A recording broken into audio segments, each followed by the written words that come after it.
Hi, my name is Roberto Sanchez, and today we're reading from selected scripts from AOF writers.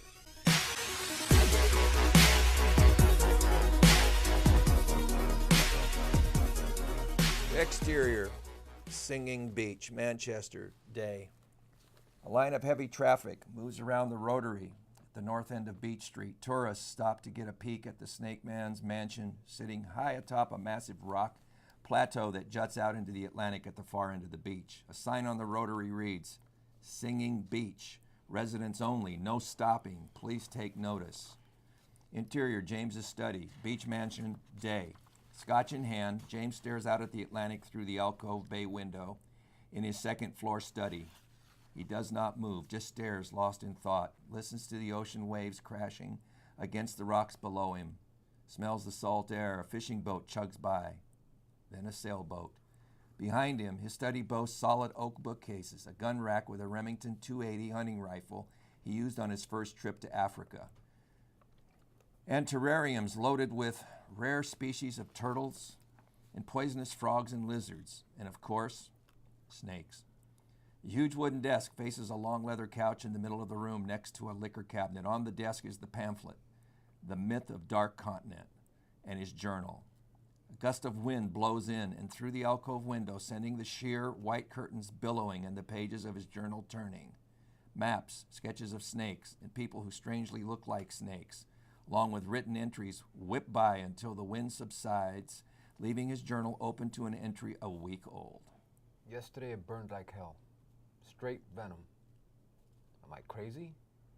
5 years and I'm one of them? Old. Nothing. Need to feel again. Be out there. Still fast. Fastest. Luella, his wife, 30s, wearing a treasure trove of the most ostentatious gold and diamond jewelry, is stretched out on the long leather couch. Cigarette dangles from her mouth. 3 half-smoked cigarettes are smoldering in the ashtray on the coffee table. Luella, do you have to smoke in here? Goddamn right.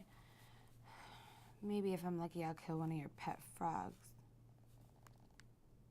Poisonous frogs. Luella, it's what I do. You know that. What you do? Please, you're a writer, not a zookeeper. James closes the alcove window, downs his tumbler of scotch, closes the open journal on his desk, pours another drink. Great. Scotch in the morning? When did this start? Today. You're driving me... Never mind. Luella takes another long drag on her cigarette. She coughs. James, writers don't need this goddamn filthy animal. It makes no sense. I mean, you've got this huge goddamn study and a gorgeous beach right outside your front door, and this house? God, after 18 years, you'd think I'd understand you. Hell, you're more screwed up than the day I met you. Keep it up, Luella, and I'll stay over there. I mean, for as long as... who knows how long. Don't threaten me.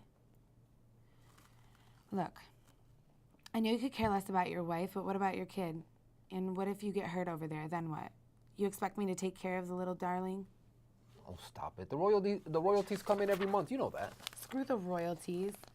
Tad needs a father, not some asshole who thinks he can go trapezing off into the desert anytime the spirit moves him. And thank God it's not the goddamn Congo River. That was the Amazon, and if you care to remember, you asked to come. Well, why don't you take me this time, huh? Oh no, you and your machismo bullshit? You just turned 40, Buster? Get used to it. Your high-faulting days are over, old man. Time to turn in those muscles for some nice bamboo cane. That's just the point, Luella. I need to get back in the field. I mean, it's been 5 years just writing and research ever since Sandy and Karen. James sighs and takes a deep breath, downs his scotch and moves back out into the alcove. He looks out at the Atlantic. I'm a doctor of herpetology, for God's sake. I belong in the field. I need to be in those places I write about. Get my hands dirty or my writing has no meaning. Great. So what do I tell your son? Daddy thinks his whole life was a mistake, so he's going out on a 100-mile hike in the desert among the most dangerous snakes in the world to prove he's a man again? Prove that. He can cut it. God. James turns and goes to Luella. He sits, takes her by the shoulders, and he looks into her eyes. Okay, enough. When I get back, we'll decide things, okay? No more of this. Scene.